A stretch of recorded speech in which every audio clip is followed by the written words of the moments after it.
gbogbo 6 girls hostel pé kí n máa kọrin fún ọ pé ọmọ ìyá àdùn ni ọmọ ìyá àdùn ni o kíkú má pa kíkú má pọ̀ ọmọ ìyá wa ọmọ ìyá àdùn ni.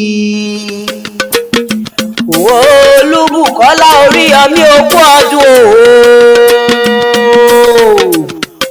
òkú àjọ̀dún orí kádùn gbogbo 6 girls hostel ló pé kí n máa kí ọ̀pọ̀ òkú oríire òní lọ́jọ́ ìbí rẹ̀ èèmà ní lọ́jọ́ ẹkún fún ọ ọlọ́dún ló mọdún rẹ̀ lọ́dún bóyí ṣe mọ tirẹ̀ nínú afárá o ìwà àmọ́ tirẹ̀ sówó Bùkọ́lá wàá mọ̀ tirẹ̀ sọ́lá wàá mọ̀ tirẹ̀ sáyọ̀ ọ̀rọ̀ gbogbo tó pa ọ́ lẹ́rìn ò ní pa ọ́ lẹ́kún nínú ọdún tuntun wàá gbó wàá tọ́ wàá fọ́ pa wàá sì fèrègì jòbì láṣẹ Elédùmarè ọba òkè. àwọn ẹ̀gbọ́n rẹ pé báwọn lówó ara sọ́yọ́ fún ọ báwọn lówó ara láàrin tí í ṣe bàbá aṣọ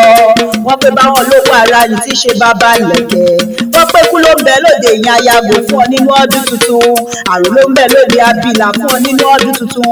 òní tẹ́ òní tí òní rí un gbé sọnù bí ó ṣe bí ọmọ oníyàn kú mọ́ ẹ lójú ọkọ òní kú mọ́ ọ lórí ìwọ náà wá ní dàwátì lágbára Ọlọ́run wọba. 6 girls hostel pé kí n bá wọn kì ọ́ bí ológun ẹrú wọ́n pé kí n bá wọn kì ọ́ bí ọlọ́gbọ̀n ìwọ̀fà wọ́n pé kí n bá wọn ṣeré dé gbàgede àwọn bàbá tó jọ bí yín lọ́mọ gangan Olúbùkọ́lá Oríyọmí ọmọ òjò àníbílẹ̀ ló bá wà ògbóde yàrá ló bá wà owó kọ́kọ́ ilé mẹ́bí Ìbàdàn ní ṣe lé àwọn bàbá tó bí ọlọ́mọ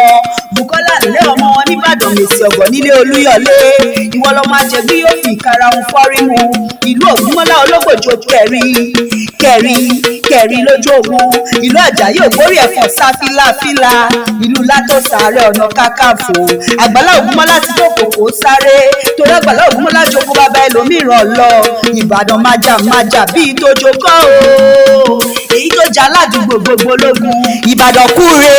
Ìbàdàn bèrè kí o tó wọ̀ níbi olè gbé jàre olóhùn ni wọ́n gbé forí rẹ̀ sọlẹ̀ sí gángan Olúbùkọ́lá ńlẹ́ ọmọ olólómù apẹ̀rọ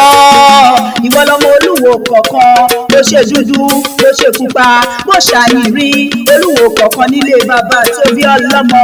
ilé ọmọ ọlọ́rọ̀ agogo idẹ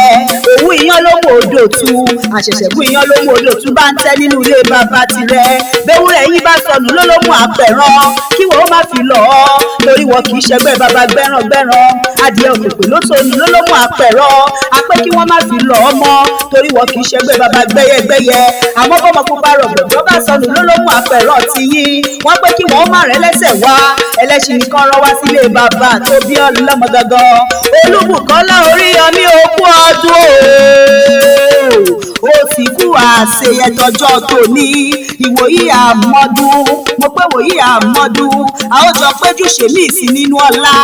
ọ̀rọ̀ àlàáfíà tàìkú tí ṣe balẹ̀ ọ̀rọ̀ dandan gbogbo 6 girls hostel pé kí n máa kọrin fún ọ wípé happy birthday to you happy birthday to you happy birthday.